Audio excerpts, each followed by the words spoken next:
Assista agora Telescópio, Apoio Cultural, Plano Familiar Camargo, Tradição, Seriedade e Respeito. Orocentro Prime, cuidando do seu sorriso. Unimed Sul Paulista, cuidar de você, esse é o plano. Olá Itapetininga, boa tarde. Hoje é dia 12 de abril, terça-feira. O programa Telescópio de hoje ele está sendo gravado, mas não por isso não deixe de comentar nas redes sociais. É um assunto que com certeza os nossos convidados de hoje poderão responder, mesmo através das redes sociais. Hoje recebemos nossos estúdios com muita satisfação. Aqui à minha direita o jornalista Hélio Rubens Arruda Miranda, jornalista experiente e com atividade aqui na cidade de Itapetininga.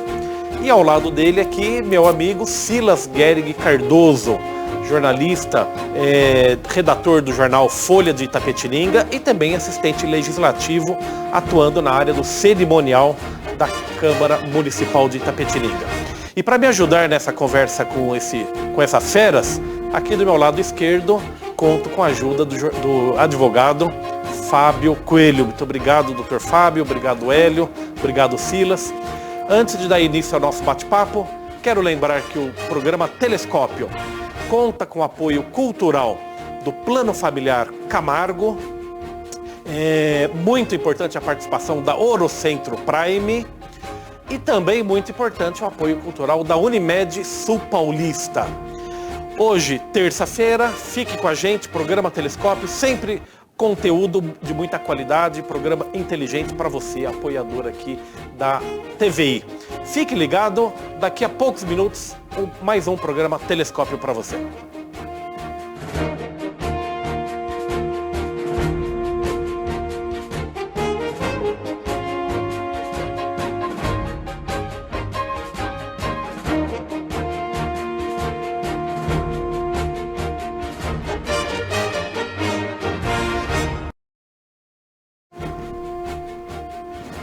Olá, boa tarde. Então vamos lá, dando início a esse programa Telescópio.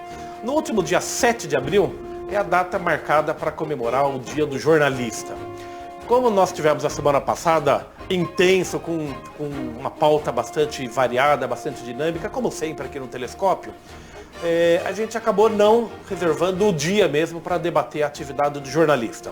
Mas como o Dia do Jornalista é todos os dias, hoje, no programa de hoje, dia 12, terça-feira, a gente trouxe aqui as feras do jornalismo de Itapetininga e região para debater um pouco a atividade da imprensa, do jornalista. Contamos com o apoio e a participação da Laura Oliveira, também a nossa produtora aqui da TVI, para falar de um mercado que, assim como tantos outros, nesse mundo globalizado, em profunda transformação. Então, Hélio Rubens, muito obrigado pela sua presença.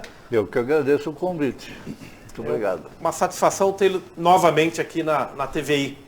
Assim como o Silas, também amigo aqui da TVI, sempre presente. Muito obrigado, Silas. Muito obrigado, Fábio. Obrigado, Fábio. O Fábio. Os dois Fábios, Hélio Rubens, a equipe aqui, a Laura, o João, o Rafael, uma equipe brilhante. A nossa gratidão por essa nova oportunidade que nos dá aí para abordarmos essa questão importante.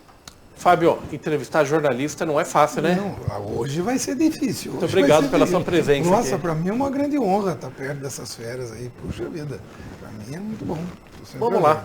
Deixa eu jogar uma primeira pergunta no ar aí. Silas, o que despertou para o jornalismo? Lá quando você conta um pouco da tua trajetória, o que te despertou para o jornalismo? Você não foi para o direito, Silas? Para a engenharia? Essa é uma pergunta extremamente interessante, Fábio, porque nos leva a um retrospecto da nossa vida, né? Eu sempre gostei muito de ler. Eu me recordo que quando eu era criança ainda, né, minha família assinava o Estadão, e eu gostava muito de ler a terceira página do Estadão. Criança ainda, gostava de ler a terceira página do Estadão. Opiniões. Exatamente, porque trazia opiniões diversas, né? O Estadão abria muito espaço para correntes de opinião diferentes, e eu acredito que eu comecei a criar gosto ali, né? Depois fiz o grupo escolar, o ginasial, o clássico, né? E no clássico a gente acaba aprimorando um pouco o gosto pela filosofia, por questões polêmicas, né? Eu acho que tudo isso acabou me influenciando de uma certa forma para a atividade jornalística. Na realidade, eu comecei seguindo um outro rumo, com uma pequena empresa que tive junto com meu irmão, mas paralelamente a isso eu também colaborava com artigos, né, para a Folha de Itapetininga. E depois o Ivo Cerqueira, de saudosa memória, me convidou para ficar como redator da Tribuna Popular, né, por algum tempo, e depois para uma substituição provisória como redator da Folha de Itapetininga. Estou lá provisoriamente há 40 anos. Provisório. A família Cerqueira, uma família brilhante que me deu essa oportunidade. Eu tenho uma gratidão imensa a ela. Vou mandar um abraço pro Otávio, amigo meu, pessoal, de longa data aí. Elio, e você, o que te despertou para o jornalismo? Eu acho que o jornalismo tem duas vertentes. Uma é como profissão. Tem gente que entra na faculdade de jornalismo porque não entrou na faculdade de Direito, não entrou. Então usa o jornalismo como profissão, como outra qualquer. E tem a segunda categoria, que na minha opinião, tão importante quanto ou mais, que é o talento. Porque jornalismo é arte. Saber fazer jornalismo, saber contar, saber recontar, saber entrevistar, é talento, depende de talento, não depende de faculdade. Eu acho que eu sou uma prova disso que eu estou falando, porque o meu primeiro jornal que eu fiz, eu tinha 14 anos de idade, lá em São Paulo, quando eu comecei a estudar, estava estudando no Grupo Escolar Fernão Dias Pais, lá em Pinheiros, em São Paulo, e tive a ideia de fazer um jornalzinho lá para mexer um pouco, escolar. Chamava O Fernão Dias Pais, era impresso em mimeógrafo. Eu e um primo meu, Cláudio Bloch, que hoje mora em Niterói, nós fazíamos o jornal. E aí, como só ia acontecer, né, de se esperar, o diretor começou a querer interferir e censurar o jornal. Então, ele proibiu a exibição do jornal dentro da escola. Então, eu fazia o jornal, imprimia o jornal em mimeógrafo. Acho que todo mundo sabe, eu não sei se todo mundo sabe o que é mimeógrafo. Com álcool ainda. Um álcool, aquele que virava. As professoras davam prova assim, né? Então, imprimia aquilo, Fábio, e fazia o jornal, eram 4 páginas, eu me lembro, e distribuía o jornal na saída da escola, porque ele proibiu distribuir dentro da escola, então eu ficava lá fora distribuindo o jornal. Portanto, isso significa dizer que esse ano, Fábio, eu acho que você, apesar de meu filho não sabe disso, mas eu vou completar 65 anos de jornalismo. Porque é exatamente a data onde eu comecei com o primeiro jornal. Hélio, então, posso dizer isso para vocês dois. O jornalista é um inconformado ou um constatador? Ele é, sobretudo, um inconformado. Existe uma frase que eu gosto muito que diz o seguinte, que cabe ao jornalista contar o que os outros não querem, porque o resto é publicidade. Então não é mais jornalismo. Porque cabe ao jornalismo realmente investigar, saber o que é e interpretar. Fábio, nós temos, de um modo geral, no Brasil com certeza, eu acho que em muitos países do mundo, uma população que é muito crente no que ouve. Antigamente se dizia assim, tinha uma avó que dizia isso, é verdade, saiu no jornal. Tem tom de veracidade, de veracidade, né? Porque só o que saiu no jornal é que era verdade.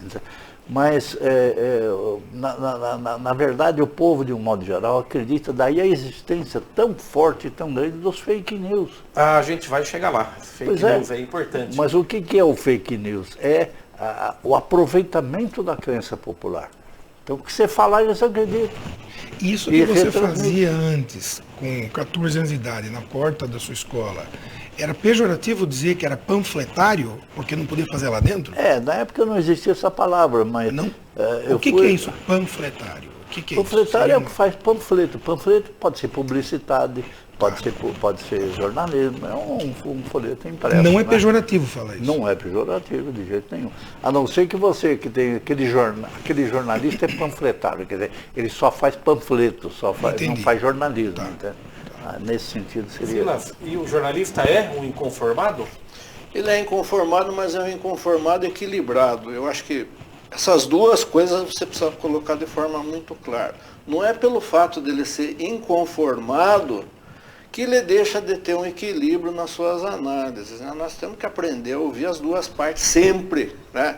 Quantas injustiças já ocorreram por causa de maus profissionais, destruíram reputação de pessoas. Então você tem que ter a coragem de buscar a verdade, mas ao mesmo tempo abrir sempre o espaço. Você sempre tem que ouvir as duas versões, isso em tudo na vida, até briga de casal, né? Tem até uma brincadeira, né, Silas, que diz que cabe ao jornalismo procurar os dois lados da verdade e, se possível, a verdade também. Então, a verdade também.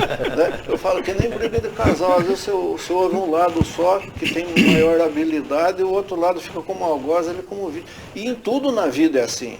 Então você tem que ter a perspicácia e o equilíbrio de buscar essa verdade que muitas vezes não aparece à primeira vista. Né?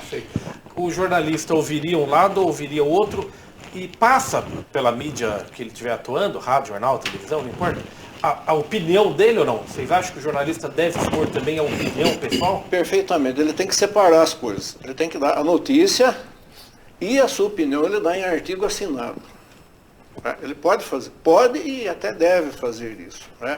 Separar as coisas. Isso aqui é notícia, é o que aconteceu. Versão A, versão B. A minha opinião é isso aqui num artigo assinado.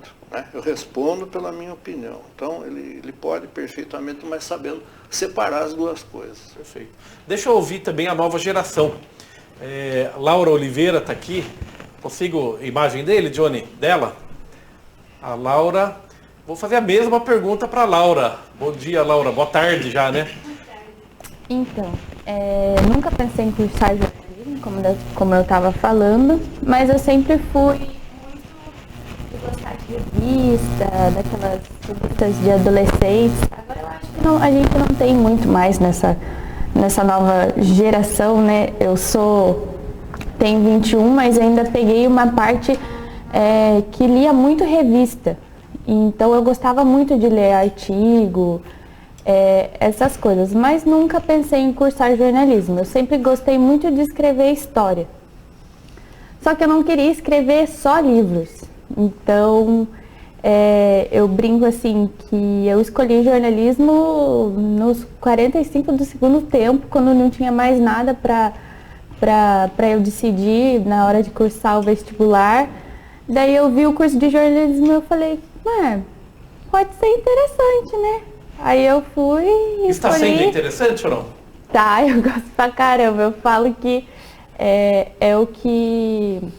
Eu brinco, né, que é o que eu nasci pra ser, porque é uma área que eu gosto muito. Eu gosto da área de TV, eu também já fiz estágio em jornalismo impresso, é uma área que eu gosto pra caramba, eu gosto muito.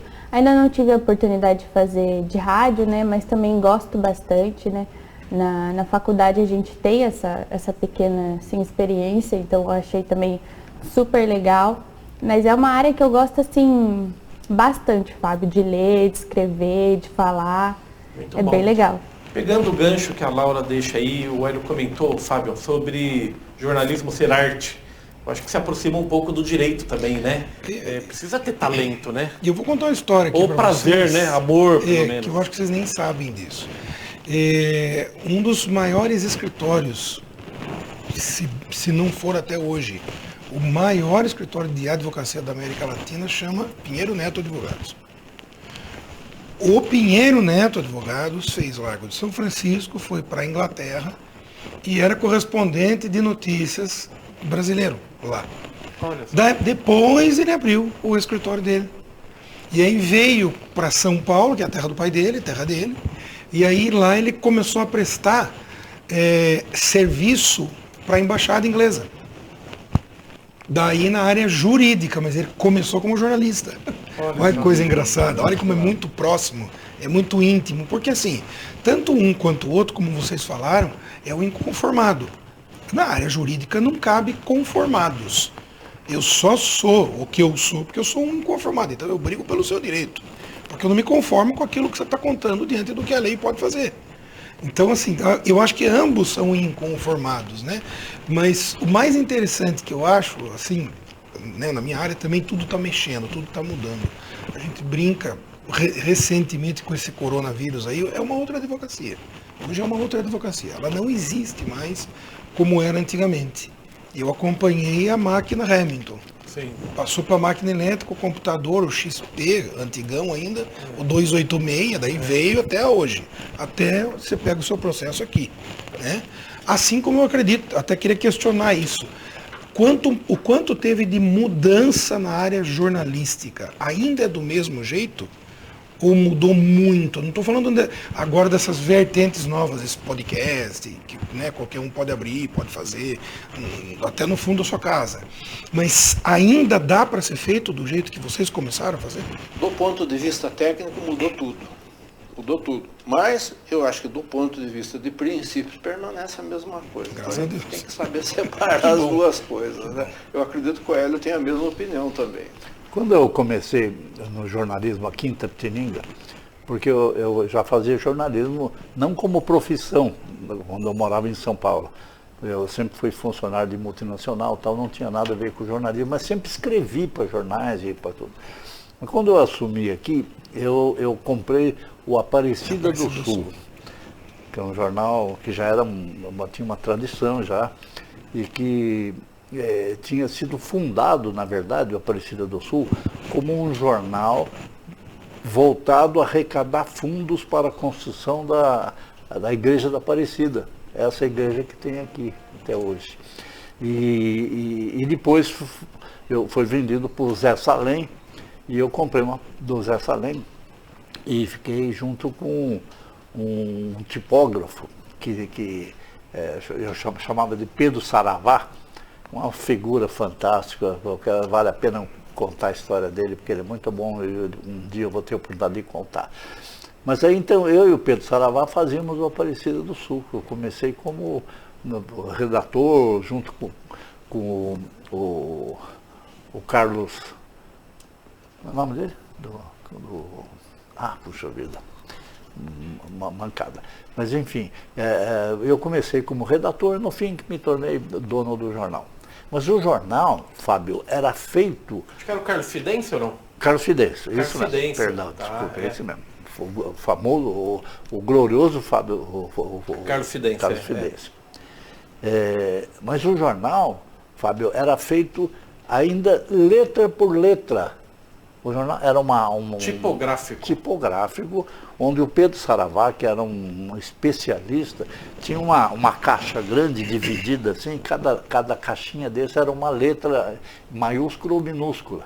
E ele pegava o meu texto assim e ia montando letra por letra. Aí montava uma linha de chumbo, de letra por letra. Aí vem a segunda linha, e assim ele compunha o jornal inteiro, que era o formato tabloide. Você imagina, amarrava, e aquilo depois era levado para a impressora, amarrada, né, e aí era impresso o jornal daquela forma. Então era bem, quase os primórdios, vamos dizer, do Depois do vinha o linotipo com chumbo derretido, né? Era um avanço imenso. Um avanço enorme foi o linotipo, porque esse datilografava na máquina e saía uma linha de chumbo. Ainda assim era linha por linha, né, Silas? Feito pelo linotipo. Então, comparado com hoje, que eu sento no meu escritório lá e no computador eu faço o jornal, é totalmente diferente. Não tem absolutamente nada com o início, Fábio. Nada, mudou totalmente. E acredito que vai mudar mais ainda. Vai mudar mais ainda. Há quem diga que o futuro do jornal é ser feito virtualmente e guardado no bolso. Você tira do bolso, vai abrindo o jornal e vendo as páginas e tal. O futuro parece que vai ser esse. Hoje já é, na verdade, né? Porque você pode acessar a Folha de São Paulo aqui e vamos ler a Folha de São Paulo, Pode, né? só não pode você, como previa antigamente, você está dentro do ônibus, né? E tira do bolso o jornal pequenininho e vai abrindo ele, e faz do tamanho que você quer e tal. Agora, essa forma que tem hoje desses podcasts, esses canais que a gente abre, você pode abrir na sua casa, pôr para o mundo inteiro ver. Sim. Né? Ele deixou menos responsável a função do jornalista? Para alguns que não têm... De forma alguma, Fábio, eu acho que aumentou a responsabilidade. Porque uma coisa que já foi abordada hoje aqui, as pessoas se deixam levar pelo emocional. Né? Elas não vão checar as fontes da informação. Né? Então, o fake news que depois o Fábio, a Ruda vai abordar, mas é uma demonstração clara de que se explora a credulidade das pessoas. Né? Se lança uma suposta verdade no ar, se mistura uma ideia falsa com algumas verdades para ganhar alguma credibilidade, e as pessoas aceitam aquilo, né? Porque elas não têm o hábito de checar. Né? Inclusive hoje ainda, mais de 30% da população ainda não tem acesso aos meios de comunicação modernos. Né? E mesmo os que têm ainda se deixam levar. Então a responsabilidade dos verdadeiros profissionais aumentou mais ainda. Mas... Concordo plenamente, desculpe, só endossando o que o Silas está falando, concordo com o que ele fala. E acrescento, eu falei que tinha jornalista por talento, jornalista por profissão, e tem uma outra categoria, Fábio, que você se referiu en passant, que são todo mundo virou jornalista. As redes sociais permitem que todo mundo emita a sua opinião, todo mundo dê notícia. Deu voz para todo mundo. Então, hoje em dia, não há quem não seja jornalista. Então, como é que se diferencia? Se diferencia que o povão, né, que fala o que quer, daqueles que têm profissão, ou seja, que fizeram uma faculdade, têm conhecimento técnico e têm condições de ser jornalista, e aqueles que o fazem por talento. Mas em todos eles, e principalmente nos do talento, a responsabilidade, eu concordo com o Silas, é muito maior do que era antes. Hoje nós não temos mais grandes luminares no jornalismo, Fábio, não tem. Um Casper Libero não vai aparecer de novo, né? O David Nasser não vai aparecer de novo. Você tem alguns que são mais artistas, né, do que propriamente jornalistas.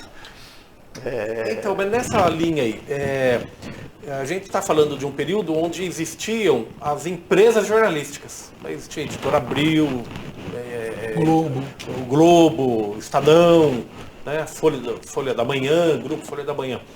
Hoje, disseminou de tal forma a possibilidade de você abrir um podcast ou pelo Facebook, pelo Instagram. O que será o destino das empresas jornalísticas? Porque hoje, por exemplo, nós aqui, moradores de Itapetininga, penso eu, não faz mais sentido assinar o jornal Estado de São Paulo. Assinar a Folha de São Paulo. Para poder ler, hoje de manhã, notícias do que aconteceu ontem. Né? Por quê? Porque a tecnologia mudou. Hoje você tem aqui online. Se a gente quiser saber o que o presidente da República está fazendo neste instante, a gente sabe por aqui. Não tem por que comprar o Estadão para a gente ler no dia seguinte. Então, onde está o jornalista, né? Você falou de todo mundo. Será que não vai enfraquecer as empresas jornalísticas? Vai enfraquecer, e principalmente aquelas que não se adaptarem aos novos tempos. Mas o New York Times tem 10 milhões de exemplares. Tem jornais, o jornal na Europa, que são enormes, quantidade enorme, continuam. Por quê? Porque o jornal fala mais do que o seu celular. O celular te dá uma notícia seca. Tapetininga. Mas não conta o que ele foi fazer, não aprofunda. E o jornal aprofunda.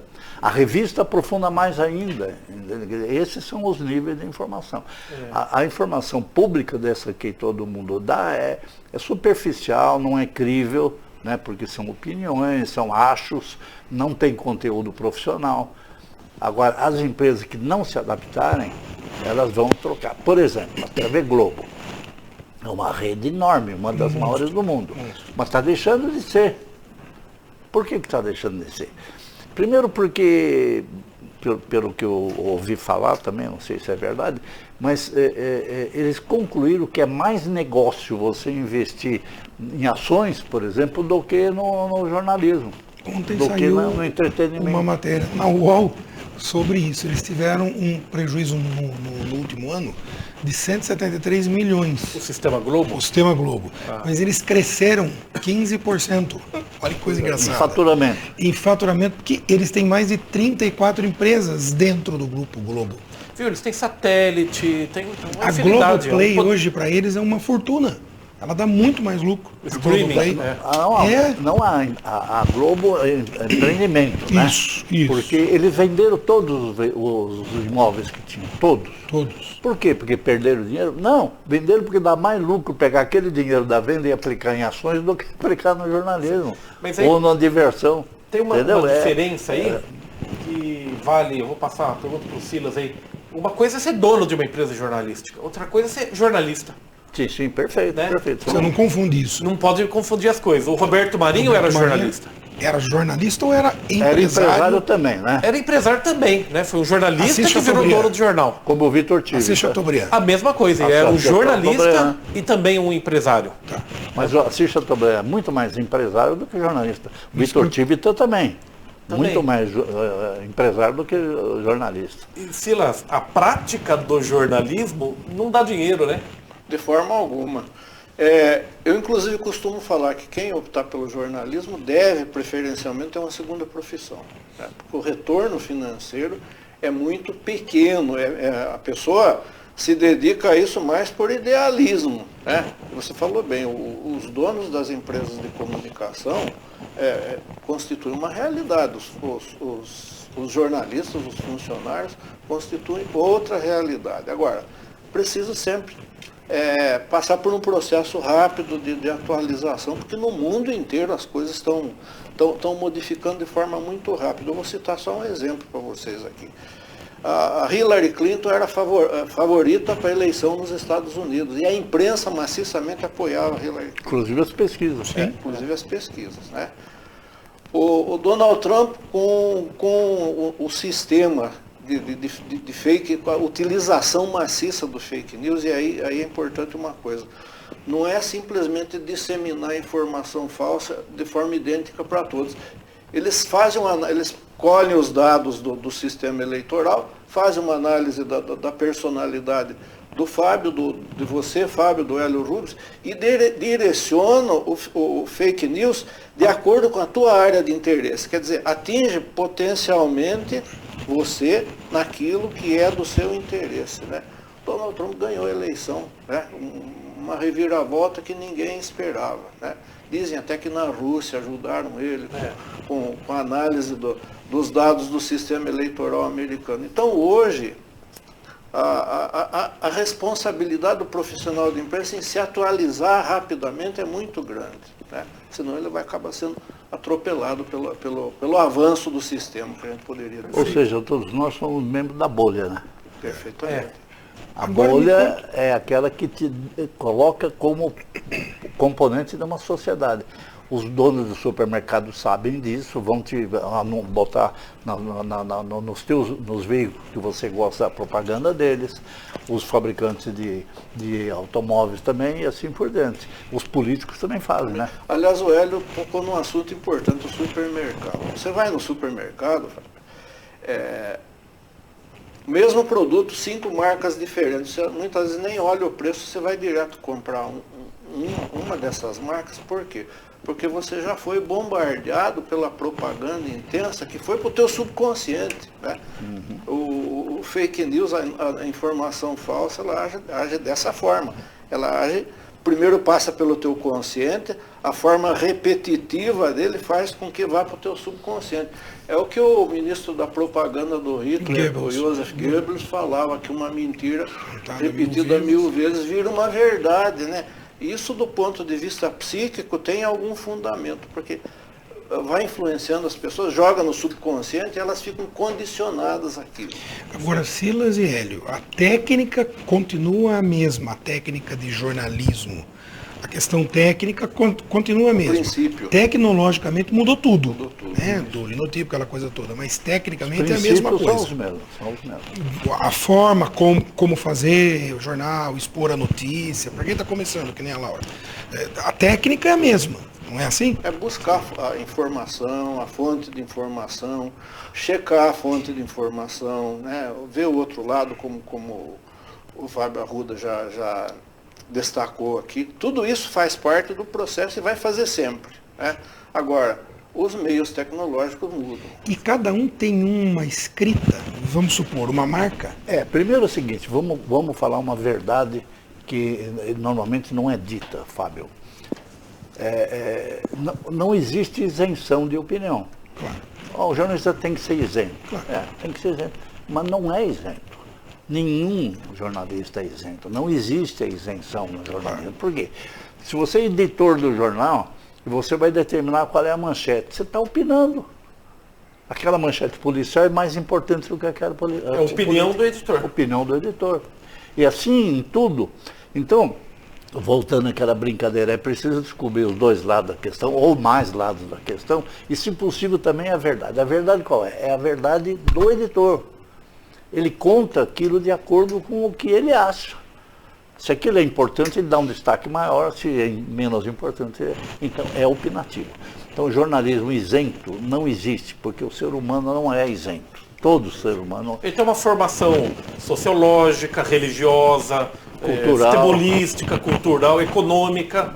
Né? Se ele vem de uma classe social ou vem de uma outra classe econômica, óbvio que o mundo é visto de um certo ponto para ele, né? O Karl Marx começou como jornalista, sabia? Não sabia. Ele era jornalista do New York Times. Lá da Alemanha ele mandava as informações para o New York Times. Era jornalista, era correspondente do New York Times. Olha só. Então é uma grande força, é um grande poder ainda. Que até chamavam, né, de quarto poder, né? O poder é tão grande, Fábio Coelho, que você vê o que está acontecendo na Rússia agora, né? Se cortou a internet, se cortou tudo, para que a população tenha só a informação oficial do governo, né? Isso vem acontecendo ao longo da história. A gente sabe disso, né? Os regimes de força, eles manipulam a informação e conseguem, às vezes, manter a maioria da população leal a isso, né? Na extinta União Soviética era assim, no regime de Adolf Hitler era assim. O próprio Getúlio Vargas, aqui no Brasil, criou um departamento de propaganda, né? E ficou 15 anos no poder, né? Então, isso mostra o poder que a informação tem, mas que ela, muitas vezes, ela foge do controle e passa a ser manipulada, mas continua fazendo a cabeça das pessoas. Perfeito. Eu quero chamar os apoiadores culturais para depois a gente falar do maior inimigo do jornalismo, no meu ponto de vista, que é o fake news. Mas logo depois dos apoiadores culturais. Desde 1993, a Orocento Prime está em Itapetininga oferecendo o melhor em tratamentos odontológicos e estéticos. Ao longo desses anos, evoluímos e unimos a melhor tecnologia, os melhores profissionais e o melhor atendimento para proporcionar o que é mais importante: qualidade de vida. Hoje, contamos com profissionais especialistas em todas as áreas da odontologia e estética. Somos a maior clínica da região, com amplo estacionamento e acesso rápido pelas principais vias da cidade. Orocento Prime, cuidando do seu sorriso. Dor, febre, tudo ficou mal? Use o PA Digital. O PA Digital é o pronto atendimento médico da Unimed sem sair de casa. Acesse estaçãounimed.com.br, agende uma consulta e resolva suas queixas de forma rápida e segura, evitando filas e aglomerações. Serviço disponível 24 horas por dia. PA Digital, opção inovadora para seus atendimentos de urgência. Unimed Sul Paulista. Cuidar de você. Esse é o plano. É isso aí, Itapetininga. Olha, você aqui do Telescópio, entrevistar jornalista não é fácil mesmo, viu? Laura, não é fácil entrevistar esses raposas do jornalismo. Mas Silas e Hélio, uma das marcas que na minha vida profissional eu aprendi, e respeito ambos, por vocês defenderem e assinarem um artigo. Então, o Silas escreveu isso, o Hélio escreveu aquilo, concorde ou discorde, né? Até juridicamente vocês respondem. Caso alguém se sinta agredido, eu vou lá, vou processar o Silas e quero meu direito de resposta. E por aí vai, tem uma lei inteira, né, Sim. doutor Fábio, a lei da imprensa e tal. Agora, o maior inimigo do bom jornalismo é o fake news, que ele vem normalmente acompanhado do anonimato. Né? Então vaza-se uma notícia mentirosa. Né? Esse é o grande inimigo do jornalismo bom, Silas? Na verdade, o fake news apenas mudou de nome, Fábio. Ele sempre existiu. Né? No decorrer da história, ele está sendo potencializado agora pelas redes sociais. Pelo alcance que ele pode tomar. Mas ele sempre existiu. Tanto a manipulação de notícias como manipulação de imagens. Estava vendo outro dia, o Stalin, em 1926, ele já tinha uma equipe para manipular as fotos, né? Porque na Revolução de 1917 ele tinha uma série de companheiros que ele foi eliminando, foi mandando fuzilar, e depois na foto ele continuava aparecendo. Então ele tinha uma equipe já para maquiar a foto, para mudar as coisas. Né? Então, essa tendência de manipular, de usar uma informação falsa para beneficiar um grupo e denegrir outro, já é velha. Só que agora ela ganhou não só força com as redes sociais, mas também um critério científico. Então, a pessoa que envia o fake news a nível nacional, ela não manda uma mensagem padrão para todo mundo. Eu vou voltar naquilo que eu falei. Ela, por exemplo, entra nos dados da Justiça Eleitoral, pega o perfil de cada segmento e manda uma mensagem de acordo com o interesse daquele perfil. Quer dizer, a probabilidade de êxito é muito maior. Né? Agora, como a grande maioria das pessoas não tem assim, um nível cultural elevado, elas se deixam levar pela emoção. Veio, como o Hélio falou, saiu no jornal, como falava antigo, então é verdade. Hoje, não... Saiu na rede, isso tá no Facebook. Tá no Facebook, então é verdade. Né? É verdade que fulano é bandido, é verdade que fulano é santo. Né? As pessoas não vão tomar o cuidado de checar. E todos nós que militamos no jornalismo respondemos, né, perante a justiça por aquilo que nós colocamos. E esse anonimato que o Fábio Arruda falou é a principal característica. Hoje já existem métodos para se descobrir os autores. A gente sabe que, por exemplo, a pessoa vai num cartório, eles puxam lá, puxam quem curtiu, quem compartilhou, tudo até chegar no autor inicial. É um processo meio caro, mas se chega. E já se conseguiu a condenação de muitas pessoas dessa forma. E por isso que a gente alerta também as pessoas que compartilhar uma notícia sem ter certeza dela é um negócio muito arriscado. Crime. Porque você está ajudando a disseminar muitas vezes uma inverdade. Né?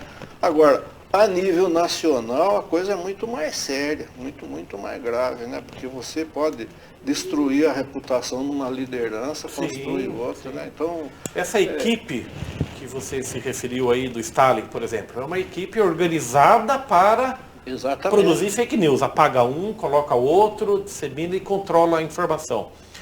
O nome atual disso é gabinete do ódio. É isso ou não? O Hitler tinha Goebbels. Sim, mas aí a minha pergunta, todo poder tem a sua fonte de informação, Sim, né? O Getúlio Vargas tinha Filinto Miller. O DIP, Departamento de Imprensa. Que era comandado pelo Felipe Miller. Então, o grande problema é o poder. Porque o poder faz com que as pessoas, com que ele tenha força, Fábio, para transformar a mentira em verdade. Por exemplo, citando Getúlio Vargas, na minha opinião, acho que de muita gente, o Brasil vivia um período de grande potencial internacional até 1929. O Brasil tinha todas as condições do mundo para crescer e até ser um grande país depois dos Estados Unidos para desenvolvimento de negócios. E aí foi eleito o Júlio Prestes de Albuquerque, que acabou não tomando posse. E o que aconteceu? Aquela grande verdade que era o Brasil crescendo foi aproveitada por um sujeito de nível cultural baixíssimo, como era o Getúlio Vargas, um nível de habilidade muito grande, porque ele era vamos dizer assim, um negociador hábil, tal, sem dúvida, mas ele foi vítima do problema causado pelos cafeicultores de São Paulo, aqueles mesmo que ele acusava que apoiavam o outro, mas apoiaram a ele, na verdade. Por quê? Porque esses cafeicultores perderam dinheiro no crack de Nova York, em 1929, e queriam que o governo brasileiro bancasse. E o Washington Luiz não quis, não aceitou isso, porque dinheiro do povo, que era do governo, é dinheiro do povo, não serve para bancar financiamento de fazendeiro. E foi isso que criou clima para o Getúlio subir. Então o Getúlio acabou usando todos os dados a favor dele, assumiu o poder e ainda conseguiu. O Silas falou em 21 anos, ficou mais, porque depois ele foi eleito, né? Por quê? Porque ele conseguiu mentir para a opinião pública através do DIP de que ele era bom, quando na verdade ele era ruim, ele era péssimo. O Getúlio Vargas montou e deu início ao populismo no Brasil, botando nas cargos... Um hábil, ele foi o primeiro político que utilizou o sistema de rádio. Para então, longos discursos, quer dizer, usou a mídia da época e juntava multidões para ouvi-lo e se apresentou como o pai dos pobres e tal. Na verdade, ele foi o introdutor do populismo no Brasil, botando em cargos importantes sindicalistas incultos e mal intencionados e afiliados políticos. O Getúlio dominava a direita e a esquerda. O Getúlio dominava o PTB, que era o Partido do Trabalhador, que ele montou, e também dominava o PSD, que era o partido dos ricos, que ele também fundou.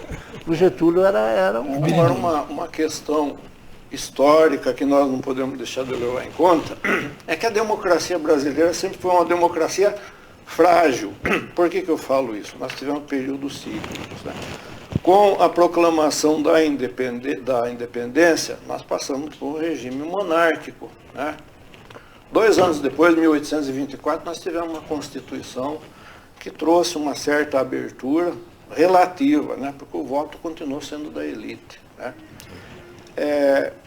Com a proclamação da República, que as pessoas às vezes acham que foi uma grande libertação, foram fechadas as casas legislativas e a imprensa foi censurada. Só em 1892, que veio uma nova Constituição republicana, que se teve uma liberdade maior. Em 1930, com o golpe do Getúlio, se fechou tudo outra vez, né? 1934, o Getúlio, até por conta da Revolução de 32, fez uma nova Constituição aparentemente liberal. Mas 3 anos depois, em 1937, se aproveitando do pretexto da intentona comunista, fechou tudo outra vez. Nós só fomos ter uma abertura em 1946. Então, são movimentos cíclicos que fragilizam a democracia brasileira e hoje facilitam, por exemplo, essa tentativa de manipulação da opinião pública, né? Eu vou falar uma coisa para vocês aqui, uma provocação, que seria muito interessante. Como provoque, é que fica... Provoque. Isso é coisa de jornalista. Como que fica, nesses tempos agora, a liberdade de expressão? Isso. Então, respondendo àquela pergunta do Fábio, por que diz que o poder é o maior inimigo do jornalismo? Porque o poder impõe censura, o poder impõe sanções econômicas ou benefícios econômicos. Né? Tem gente que diz, olha, se você mudar de opinião, eu vou te dar um monte de anúncio. E o poder dá direito a isso. E assim, as empresas variam de acordo com o interesse econômico. Então deixam de ser informações. Além do que, a inverdade, volto a dizer, passa a ser oficial. O Getúlio, volto a falar dele, se arvorou o iniciador do petróleo no Brasil. Não foi. O iniciador do petróleo no Brasil foi Júlio Prestes, quando governador de São Paulo, que incentivou, junto com Monteiro Lobato, a abertura de postos de procura de petróleo. Quando o Getúlio aceitava a verdade que os Estados Unidos, as grandes irmãs lá do petróleo impunham, de que não existia petróleo no Brasil. Perfeito. Foi aberto posto de petróleo aqui no município vizinho de Guareí. Angatuba também. Angatuba também. Você vai num programa especial, né, Silas? Mas isso é Júlio Prestes, antes do Getúlio. Quando o Getúlio montou a Petrobras, e esse ele realmente fez, mas ele botou lá os cupincha dele, pô. Todas as empresas estatais durante o governo Getúlio Vargas eram deficitárias. E Monteiro Lobato ficou muito mal visto por conta dessa questão de posto de petróleo, que era um grande escritor. Sim. Mas foi como uma pecha ruim na vida dele isso depois, pelo uso da informação errada. Depende, na minha opinião foi o mérito dele. Não, eu também acho que foi, não tenho dúvida disso. Mas acho que ficou chegou a ser preso por causa do Getúlio. Por Getúlio. Getúlio mandou prender Monteiro Lobato. Agora, Fábio, respondendo essa pergunta sua, se a liberdade de expressão corre risco, eu acho que não, porque nós estamos gradativamente aperfeiçoando tanto o processo eleitoral, né, como o debate político. Hoje, por exemplo, já se tem o voto, ele é secreto verdadeiramente. A pessoa pode entrar lá, só ela e Deus que vai saber quem ela vai votar. Nós sabemos que no passado não era assim, né? Há muitos anos atrás ainda tinha aquele sistema de fechar a cédula dentro do envelope, né? Então aconteciam os famosos currais eleitorais, né? Se organizava uma churrascada, né? Ia buscar os eleitores na zona rural com caminhão, né? E dava uma cédula. Até reza a lenda política, o folclore político de Itapetininga, não sei se é verdade ou não, que há uns 70 anos atrás um líder político organizou uma churrascada e ao colocar o envelope no bolso de um cidadão, ele falou, mas doutor, eu não sei em que eu estou votando, em quem eu vou estar votando. Ele falou, mas nem precisa porque o voto é secreto. Então, era o tipo de mentalidade, era o tipo de mentalidade que prevalecia na época. Nós, com todos os percalços, nós estamos aperfeiçoando o sistema. E aí, Silas, o próprio fato de todo mundo ser jornalista também impede, não dá para você censurar todo mundo. Todo mundo, né?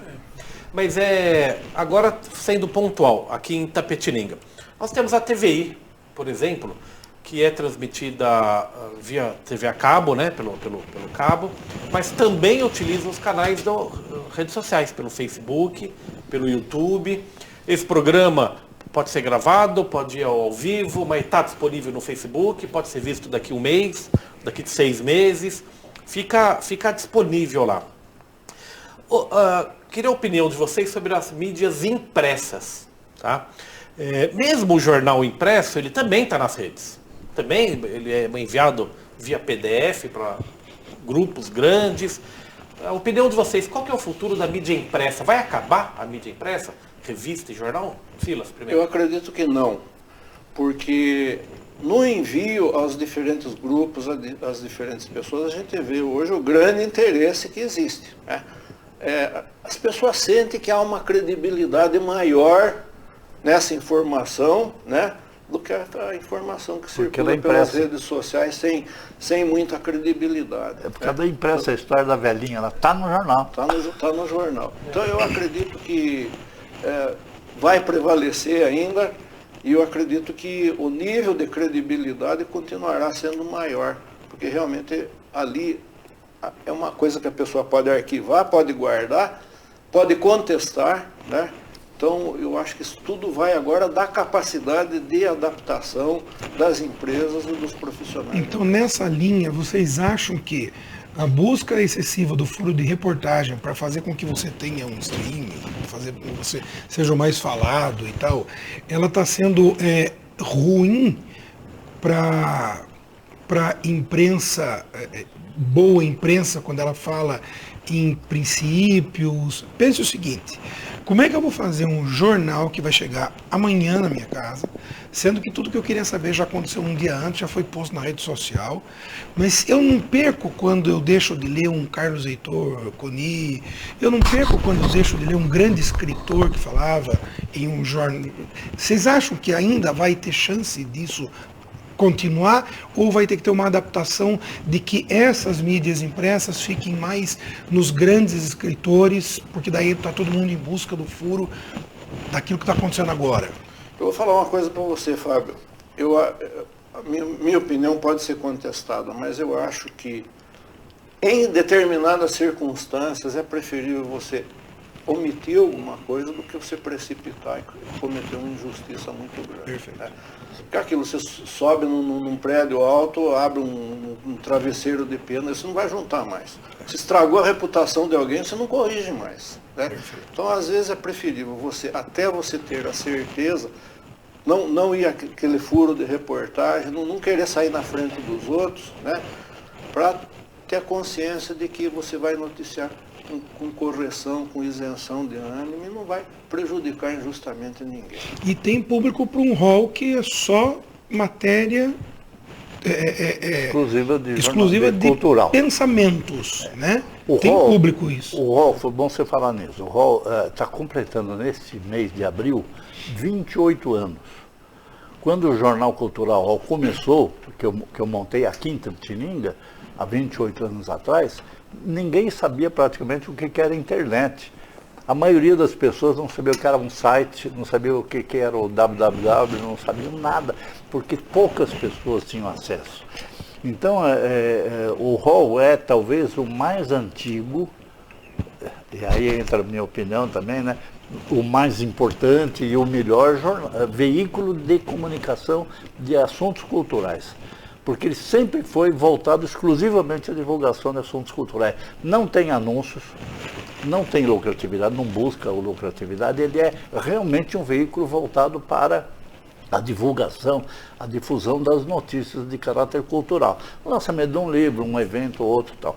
E hoje o Hall tem 50 colaboradores fixos, tem correspondentes em 4 países do mundo, e tem, desses 50 que são participantes, muitos são de fora do país, e em todos os estados brasileiros. Quer dizer, é um jornal hoje que, feito em Itapetininga e em Sorocaba, né, porque o outro editor do Hall hoje, além de mim, é o Sérgio Diniz, que mora em Sorocaba. As nossas cidades, Sorocaba e Itapetininga, levada a plano mundial.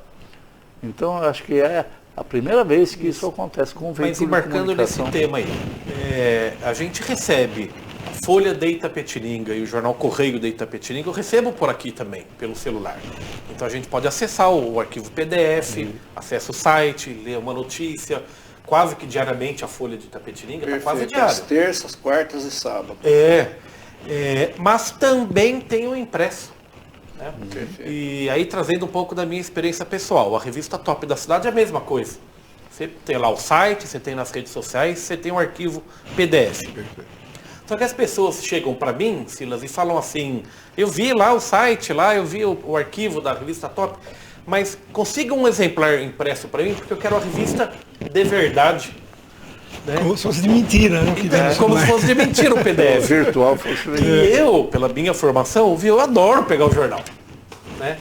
Porque eu acho que jornal, revista, assim como o livro, que está aí nas redes sociais, aí, o arquivo PDF, mas ler um jornal é uma experiência também. Você pega o jornal, uns levam para o banheiro, outros levam para a sala, outros anotam.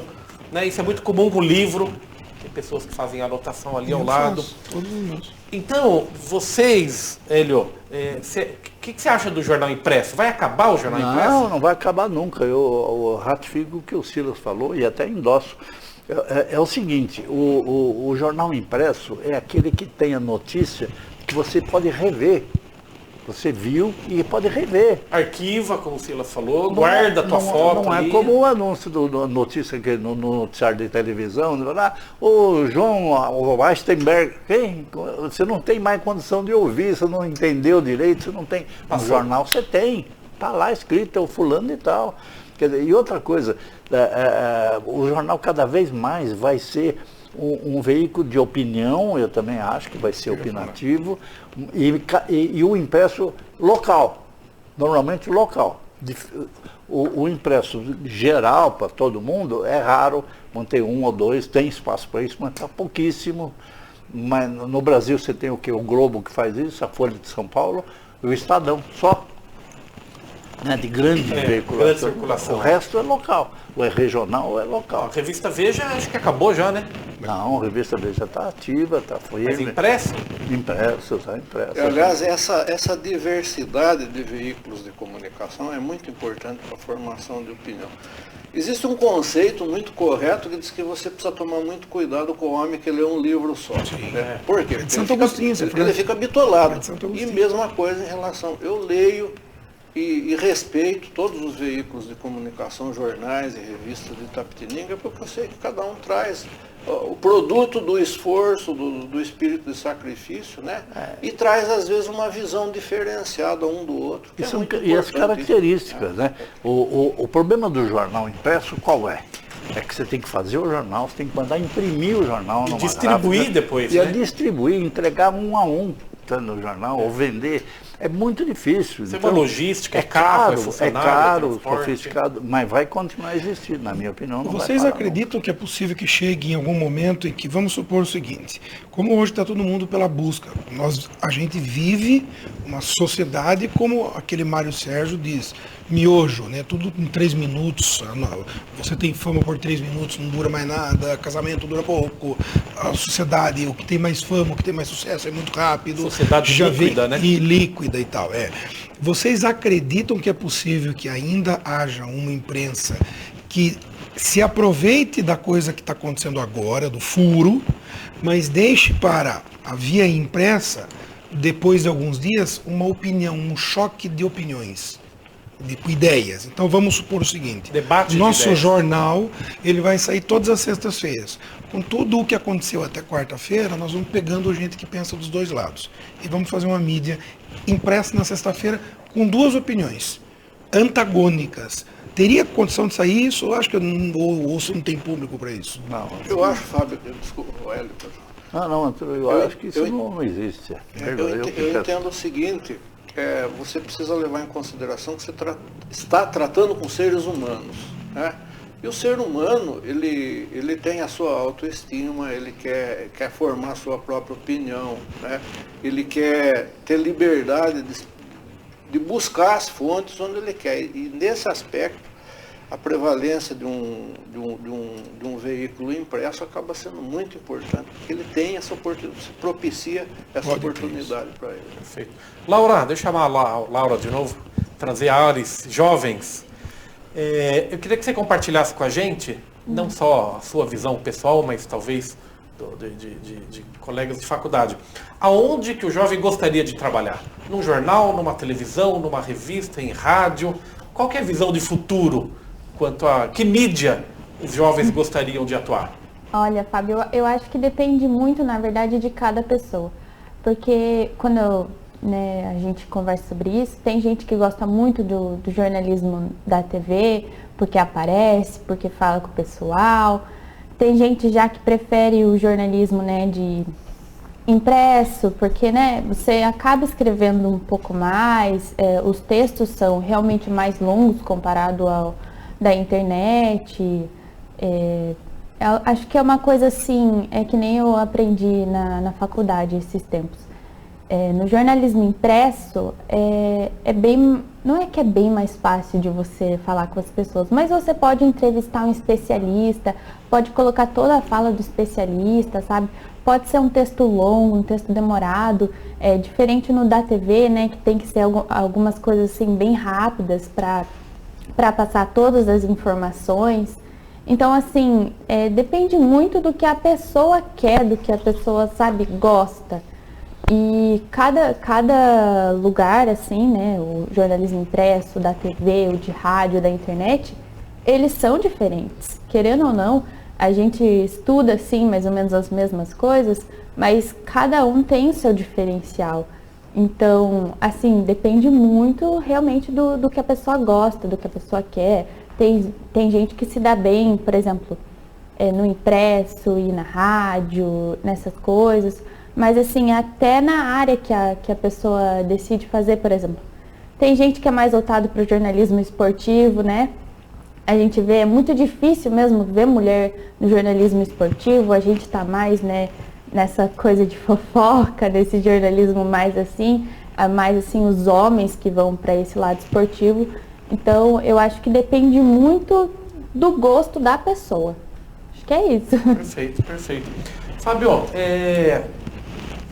são colegas nossos de atividade de imprensa, mas muito ruim que o jornalismo da TV tem, né? Porque praticamente acabou aqui em Itapetininga, né? A redação que tinha aí a parte de jornalismo foi reduzido a demais. É o jornalismo local que interessa mais, né? O Hélio falou um pouco sobre isso. Por quê? Porque agora você tem um jornalismo regional, né? Perdeu muita força, né? As pessoas querem saber o que aconteceu no teu bairro, né? Eu acho que é totalmente forte. Eu acho que hoje o que tem mais interesse em Itapetininga é quem fala de Itapetininga. Eu adoro ver coisas da terra onde eu vivo. Embora a gente também, óbvio, todo dia você está acompanhando pelas redes sociais o que está acontecendo no nosso país e no mundo inteiro, mas eu adoro ler o que acontece na minha cidade, porque eu acho que, né, para quem vive aqui é o mais importante. Até porque, muito embora alguma atitude tomada fora daqui venha ter reflexo aqui, o condutor da nossa vida está aqui, Itapetininga. Perfeito. Né? A minha vida acontece na minha aqui, cidade, né? Então eu quero saber o que está acontecendo aqui. E principalmente, a parte que eu mais acho bonita nessa área são os bastidores. Eu adoro bastidor. Eu acho que mostra perfil do ser humano, mostra quem tem realmente intenção boa, quem não tem, né? E mostra aonde que nós estamos deixando, né, irem os nossos dias, né? Quem que está guiando ele. Silas, nessa linha, as pessoas querem sair com a foto na coluna social lá na Folha Itapetininga, né? Por mais que eu publique no Facebook, e isso pode ter um alcance internacional, global, mas ter a foto que saiu no jornal, né? As pessoas ainda pedem, Silas, meu aniversário, põe a foto da minha mulher, vai ter aniversário de casamento, ainda tem isso, não? Eu acho o seguinte, a imprensa também tem que ter esse carinho com o público, no caso do jornal impresso, tem que ter esse carinho com o público leitor de valorizar a autoestima das pessoas, tá? Um aniversário, a pessoa gosta. Quando vem uma celebridade para Itapetininga, seja da área esportiva ou da área política, invariavelmente você ouve, depois a pessoa, dá para colocar uma fotinha minha lá com o fulano. Claro que a gente, havendo possibilidade, a gente vai colocar. Eu acho o seguinte, a imprensa itapetiningana, ela está mais próxima das pessoas. O que vocês fazem aqui na TVI, discutir, debater assuntos de Itapetininga, isso é muito importante, né? O que a Folha de Itapetininga, o Correio de Itapetininga, o Internet Jornal,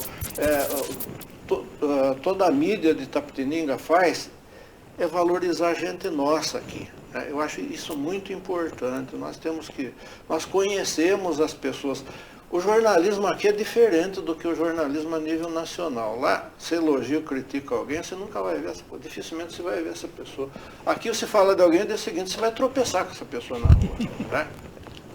Falando bem ou falando mal. Então, na medida do possível, nós também temos a obrigação de criar uma boa convivência dentro da comunidade. Né? Eu sempre lembro daquele princípio da Revolução Francesa, liberdade, igualdade e fraternidade. Acho que nós temos que lutar por isso. Buscar redimir a sociedade itapetiningana, melhorar a situação do povo itapetiningano, valorizar a autoestima dos itapetinenganos, e isso, a imprensa local está de parabéns, porque é uma imprensa que sobrevive com sacrifício, a gente sabe disso. Perfeito. É difícil hoje a sobrevivência, né, a nível local, né, mas é uma imprensa corajosa aqui. E mais, o jornalismo, na minha opinião de leigo, tem um papel fundamental na recuperação da história do povo, né? Sem ele, você não recuperaria história. Perfeito. Pouquíssima gente teve a profundidade de falar sobre o Júlio Prestes, que nem o seu livro. Você foi buscar a fundo isso, é a sua função. Eu e Fábio. E hoje, vocês foram condutores de uma ideia de que o Júlio Prestes tem que ser lembrado todo dia, né? Até para que nasça um novo Júlio Prestes, para a gente voltar a ter algum tipo de protagonismo. Nossa, São Luís também. Exatamente. Kelly, tem uma coisa que a gente pode comentar com o público, é o seguinte, nós, todos aqui, o Fábio inclusive, a Laura, a gente está habituado com o mundo da mídia, né? O Silas escreve todo dia, o Hélio escreve todo dia, o Fábio está na mídia direto, é o meu caso também. Mas isso não é com todo mundo. Então, assim, ter o nome impresso, escrito numa matéria de jornal, ou uma fotinha numa coluna social, isso tem uma importância muito grande para as pessoas. As pessoas guardam aquilo numa pastinha no plástico por anos, mostram para o filho, olha, uma vez eu saí no jornal. A minha experiência como mídia impressa na revista Top, você quer chatear uma pessoa, é grafar o nome errado. Sai o nome errado da pessoa, isso chega a ser quase que ofensivo, né? Estar na mídia, o que pra gente, repito, é uma coisa comum, não é para todas as pessoas, né, Hélio? Não, não é. Agora, você tem razão. Sair com o nome na imprensa é uma em cada 100 pessoas, ou em cada 1000, eu não tenho uma estatística que prevê. Mas então é importante sair. Eu acho que isso aí Só que é o seguinte, a mídia virtual, como eu faço com a internet e jornal, permite que se faça uma coisa, Fábio, que eu acho que é um avanço no jornalismo. Todas as matérias publicadas no internet e jornal têm o nome do autor. E o nome linkado aonde o leitor, quando acessa, fica sabendo quem é aquele cara. Está lá escrito Cláudio Bloch. Então, se você vê a matéria do Cláudio Bloch, a opinião dele, liberdade absoluta, mas você pode concordar ou não, mas quem é o Cláudio Bloch? Aí você clica no nome dele, sai num site que contam quem ele é, o que ele faz, o que ele não faz, não sei o quê. Então, a responsabilidade é do editor geral, mas o leitor tem o direito de saber quem escreveu aquela matéria. Ou quem é aquela pessoa que escreveu uma matéria. Mesmo numa coluna assinada, está assinado lá João da Silva. Mas quem é o João da Silva? A mídia impressa não permite isso, mas a mídia virtual permite. Tem que linkar lá, saber quem é o João da Silva. Então, a gente tem cada vez mais uma comunicação, e eu quero falar do assunto anterior também, que é importante a mídia local. Claro que é. Porque, como dizia o notável Franco Montoro, o município é a única coisa que existe de fato, é um município. Porque o Estado é uma convenção de junção de vários municípios, e a União é a união de todos os municípios. Mas, de fato, o que existe é o município. Então, há que se tomar todas as decisões a partir do município. Mas, também tem que se considerar que ele faz parte de um Estado. E que esse Estado tem um sistema de governo que pode ser bom ou ruim.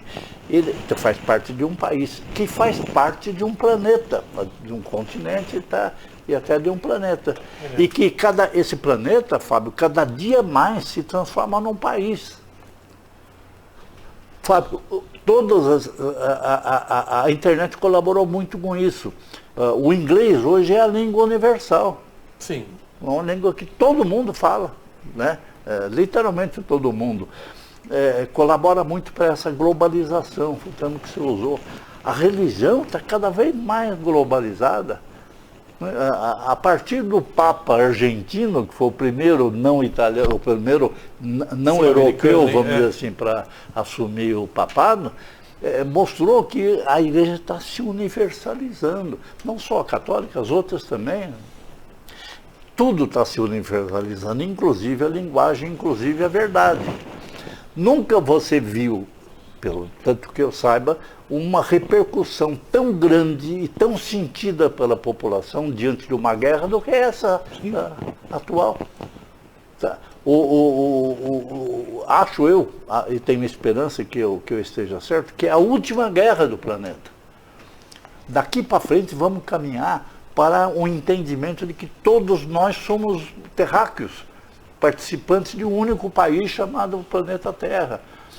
Vai demorar um tempo para isso, vai ter um dinheiro único, mas já existem os dinheiros parciais.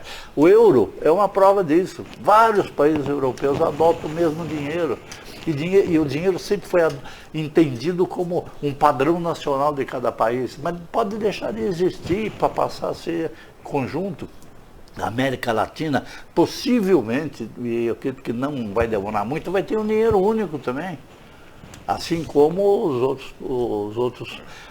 as outras áreas do país, do planeta. Então, nós, voltando, temos que discutir os assuntos nacionais, locais sim, é importantíssimo, mas sem perder de vista que faz parte de um todo. Porque o município de Itapetininga é consequência do que acontece no estado de São Paulo, sim. No Brasil e no mundo. Então não adianta se limitar a Itapetininga, tem que entender o todo, o global. Se você não entender o global, você não vai nem explicar o que acontece no local, entendeu? E entender esse global, você colocou muito bem, é também abordar ainda alguns problemas sérios que nós temos no mundo, como o preconceito, a discriminação. Eu vou citar um caso, a invasão da Ucrânia pela Rússia. A mídia está se comportando perfeitamente. A Europa está recebendo com até satisfação, né, os foragidos da Ucrânia. Mas a mesma coisa não acontece com os foragidos da Síria, da África. Por quê? Né? E aí a gente questiona, então ainda está havendo parcialidade das pessoas, preconceito, a chamada civilização europeia não está se comportando como deveria se comportar, de receber todos os irmãos seres humanos de forma idêntica, né? A gente percebe que tem muita coisa que precisa ser corrigida ainda, né? É natural isso. Você, pensa bem, você vai decidir que tipo de imigrante você quer. Então você tem o ucraniano, que é um povo civilizado, adiantado, tecnicamente bem dotado, ou você prefere o haitiano? Mas aí eu acho que a humanidade não pode se deixar levar pelo preconceito. Todos nós somos irmãos, né? Dentro da minha crença, todos nós somos filhos do mesmo Deus, claro. Né? Nós temos que ter... Eu acho até que a chamada civilização europeia tem uma dívida muito grande com a África, com os indígenas, por tudo que aconteceu no século passado. Com a América do Sul também. Né? E está chegando a hora de corrigir isso também. Né? Está chegando a hora de corrigir, tratar todos os seres humanos como iguais, e nesse aspecto muito correto sua observação. Essa globalização da informação vai permitir que a gente conheça ainda esses disparates que existem para a gente poder tentar corrigir. Um dos principais fatores de globalização que vale se destacar, Fábio, é a pandemia. A pandemia não perguntou se era rico, se era pobre, se era americano ou sul-americano ou europeu. Pegou todo mundo.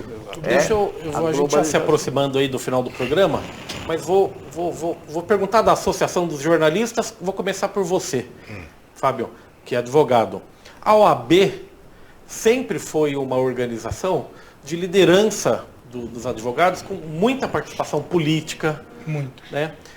Com o passar dos anos, a OAB também perdeu a importância. Totalmente. Né? Hoje, particularmente em Itapetininga, a OAB ela não se manifesta sobre assunto nenhum.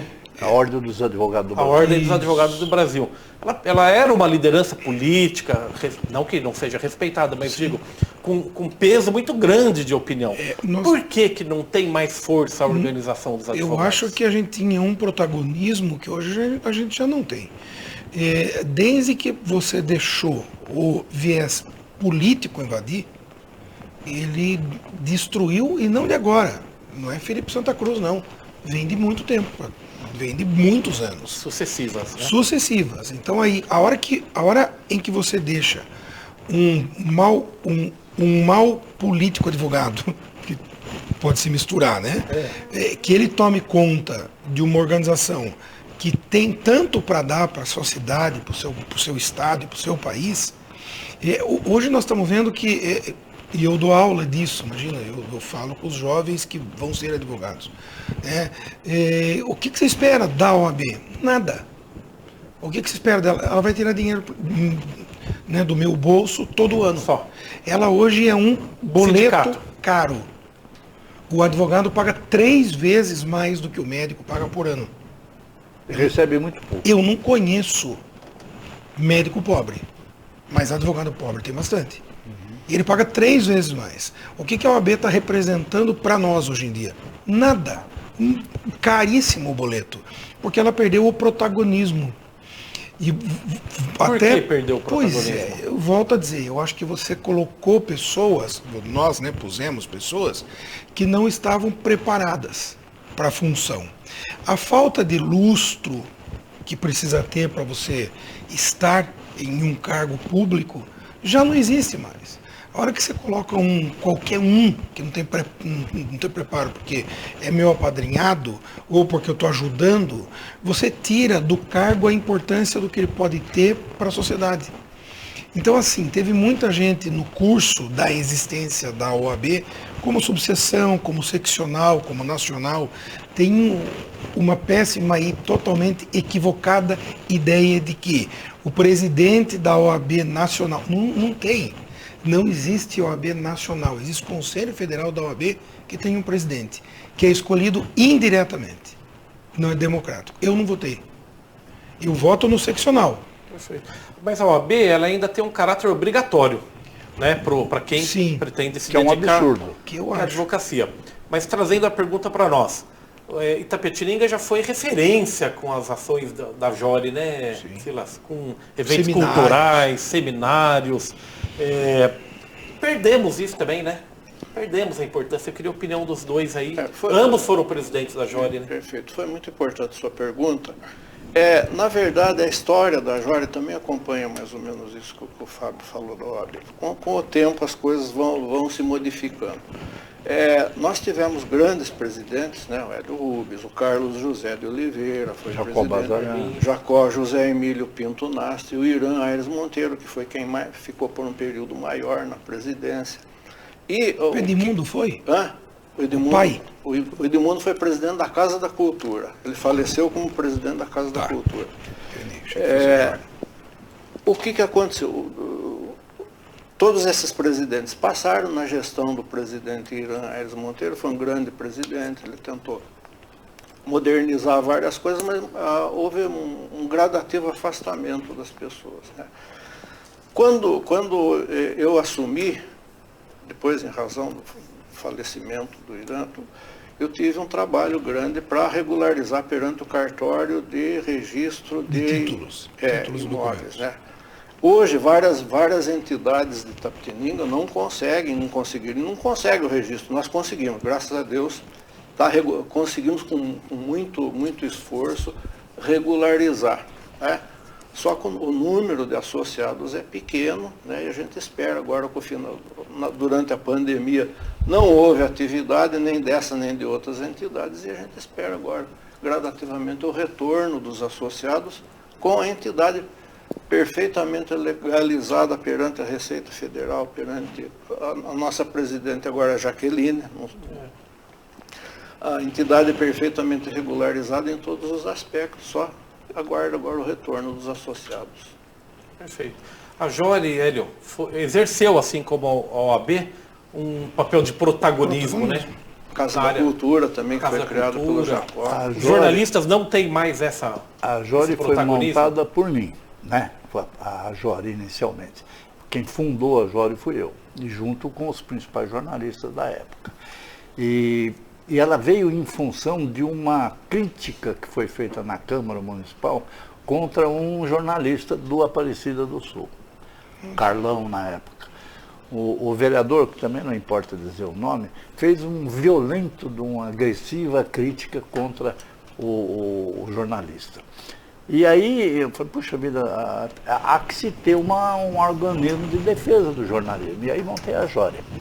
Depois o Jacó, quando eu saí de Itapetininga, fui para Porto Alegre e tal, o Jacó remontou a Jori, foi o segundo fundador da Jori.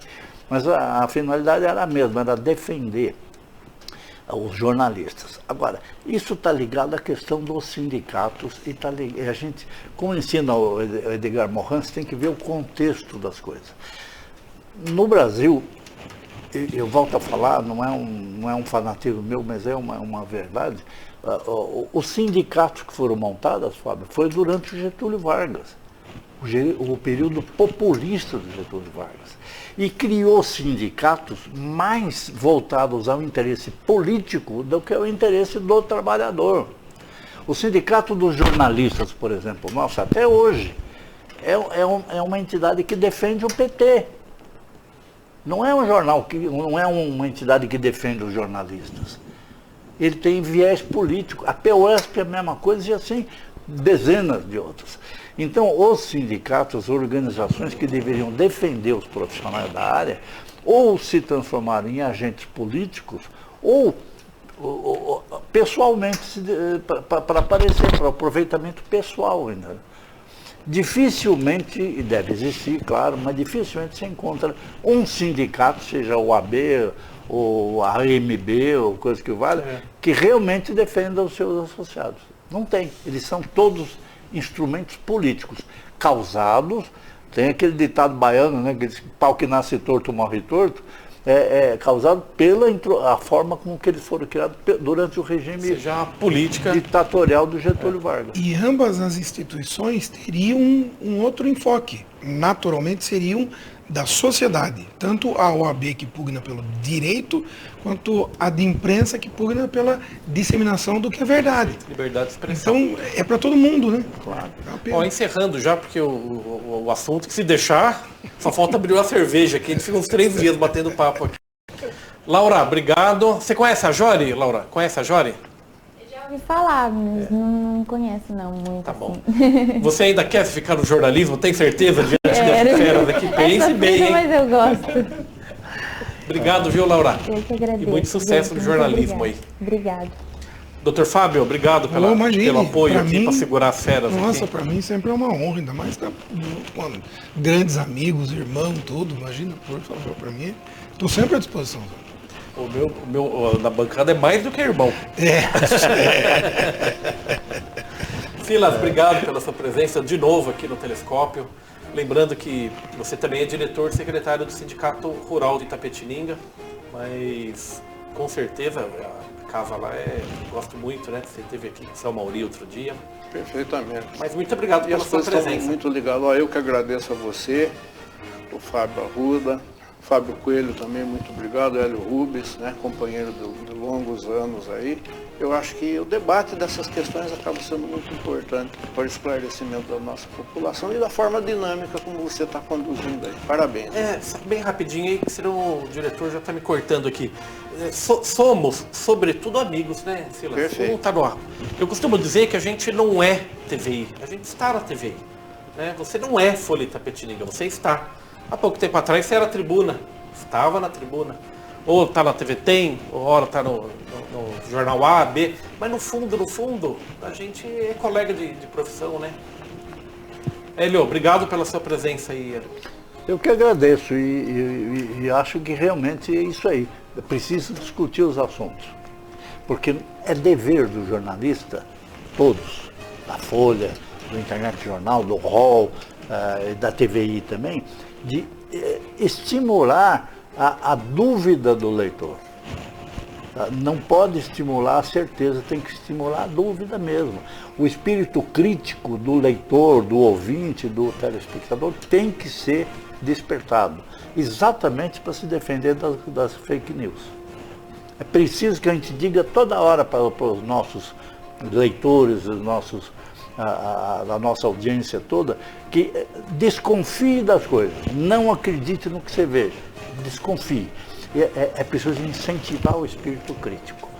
E eu agradeço muito, acho que a TVI está fazendo esse papel, você também, Fábio, faz o trabalho correto aí de colocar em discussão assuntos como esse, que deve ser repetidos com outros personagens, mas deve ser discutido sim, o contexto nacional e internacional tem que ser avaliado, até para atingir esse papel que eu falei de necessidade de instigar o espírito crítico do telespectador. Perfeito. E é com essas palavras aí de espírito crítico que eu encerro o Telescópio de hoje, lembrando que ele está sendo gravado na segunda-feira, mas ele vai ao ar na terça-feira, dia 12 de abril. Não obstante, participem, comentem, deixem seu comentário. Se tem uma coisa que aqui a gente respeita é a liberdade de expressão, notadamente no programa de hoje aqui. Então, havendo opiniões, tal, Hélio, Silas, Dr. Fábio, Laura, a gente vamos usar as redes sociais da TVI como espaço democrático para defender pontos de vista e contestar, sempre propugnando pelo respeito à opinião alheia aí. Então, muito obrigado, telespectador da TVI. Fique ligado, amanhã sempre um Telescópio falando dos assuntos importantes aqui para a nossa cidade de Itapetininga. Um abraço, até amanhã.